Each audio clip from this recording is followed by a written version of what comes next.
السلام علیکم۔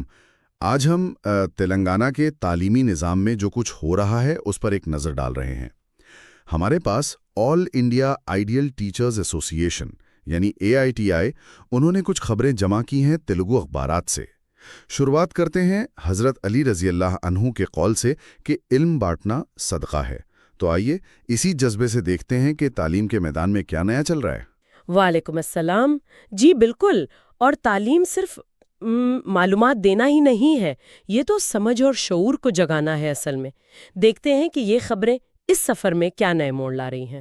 اچھا، تو سب سے پہلے قومی سطح پر ایک بحث سی چھڑی ہوئی ہے NCERT کی جو نئی تاریخ کی کتابیں ہیں ان پر۔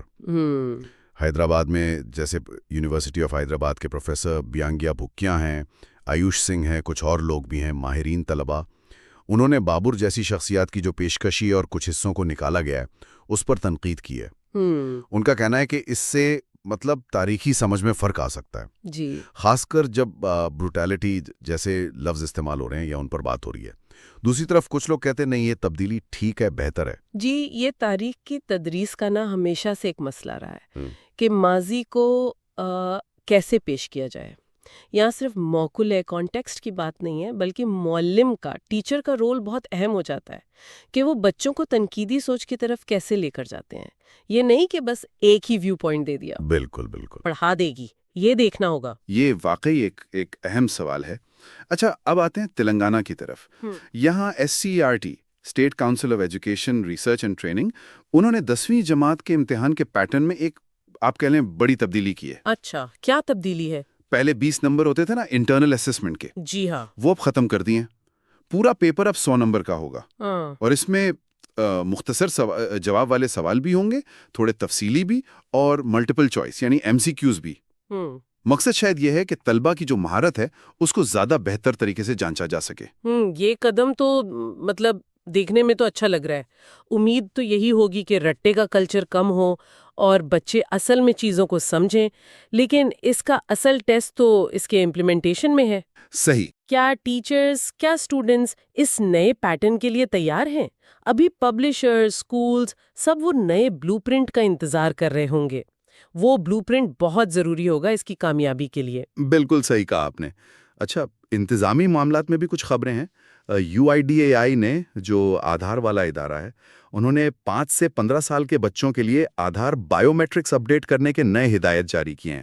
اچھا، یہ ضروری بھی ہے؟ ہاں، کہہ رہے ہیں کہ پورے ملک میں 7 کروڑ سے زیادہ بچے ہیں جن کو یہ اپڈیٹ کروانا ہے، پہلے 5 سال کی عمر میں اور پھر دوبارہ 15 سال کی عمر میں۔ جی، یہ بچوں کے مستقبل کے لیے، جیسے آپ نے کہا، بہت ضروری ہے۔ سرکاری اسکیمز ہیں، وظیفے ہیں، اسکولوں میں داخلے ہیں، ہاں، ان سب چیزوں کے لیے ڈیٹا کا درست ہونا، اپڈیٹڈ ہونا، یہ بہت اہمیت رکھتا ہے۔ اس سے امید ہے کہ جو بچے سسٹم سے باہر رہ جاتے ہیں شاید ان تک بھی فائدہ پہنچے۔ جی، اور اسی انتظامیہ سے جڑی ایک اور خبر گروکولمز کے حوالے سے ہے۔ وہاں ڈیپٹی ایجوکیشنل آفیسرز کے تبادلوں میں کچھ مسائل آئے ہیں، کچھ تبادلے کینسل ہوئے، کچھ کو ایگزیمشن ملی۔ اس پر جو ٹیچرز یونینز ہیں جیسے TSUSP، انہوں نے شفافیت پر کچھ سوال اٹھائے ہیں، اپنے تحفظات کا اظہار کیا ہے۔ یہ تبادلوں کا مسئلہ تو اکثر رہتا ہے۔ ہاں، اور اس کے ساتھ ہی ایک United struggle committee of teachers unions ہے، USP، انہوں نے اپنے مطالبات منوانے کے لیے احتجاج کا پروگرام بھی دیا ہے۔ جولائی میں کہہ رہے ہیں میمورانڈم دیں گے، اور اگست میں ضلع سطح پر دھرنے، اور پھر حیدرآباد میں ایک مہا دھرنا۔ اچھا، تو یہ صورتحال اصل میں جو اساتذہ کا سروس سٹرکچر ہے، ان کے جو پیشہ ورانہ مسائل ہیں، اس کی طرف اشارہ کر رہی ہیں۔ جب تبادلوں میں اس طرح کی غیر یقینی ہو یا مطالبات کو سنا نہ جا رہا ہو تو ظاہر ہے اس کا اثر ان کے مورال پر پڑتا ہے، بالکل، اور پھر اینڈ میں تعلیمی معیار پر بھی اثر آ سکتا ہے۔ تو یونینز کا جو احتجاج ہے وہ شاید انہی آوازوں کو حکومتی سطح تک پہنچانے کی ایک کوشش ہے۔ ٹھیک، آخر میں کچھ عدد و شمار بھی ہمارے پاس تلنگانہ کے جونیئر کالجز کی کارکردگی سے متعلق۔ ایک رپورٹ کے مطابق اگر ہم سرکاری جونیئر کالجز کو دیکھیں تو اسٹیٹ کا ایوریج پاس پرسنٹیج 89% ہے، جبکہ قومی سطح کا ایوریج 92.90% ہے، تو تھوڑا سا پیچھے ہیں۔ یہ نوٹ کرنے والی بات ہے۔ جی، پرائیویٹ کالجز کے فگرز الگ الگ ہیں، کچھ بہتر، کچھ نہیں۔ اور اسی رپورٹ میں سرکاری جونیئر کالجز کے بنیادی ڈھانچے انفراسٹرکچر کے لیے 500 کروڑ اور ووکیشنل کالجز کے لیے 5 کروڑ کے بجٹ کی تجویز کا بھی ذکر ہے۔ دیکھیں، یہ اعداد و شمار تو واضح اشارہ دے رہے ہیں سرکاری اداروں کا قومی ایوریج سے پیچھے ہونا یہ فکر کی بات تو ہے۔ اب سوال یہ اٹھتا ہے کہ یہ جو 500 کروڑ کی تجویز ہے کیا یہ صرف انفراسٹرکچر کے لیے کافی ہوگی؟ ہاں، یہ بھی ہے۔ یا پھر اساتذہ کی جو کمی ہے، ان کی ٹریننگ ہے اور جو دوسری ضروریات ہیں ان کو بھی پورا کرنا ہوگا تاکہ یہ فرق کم ہو۔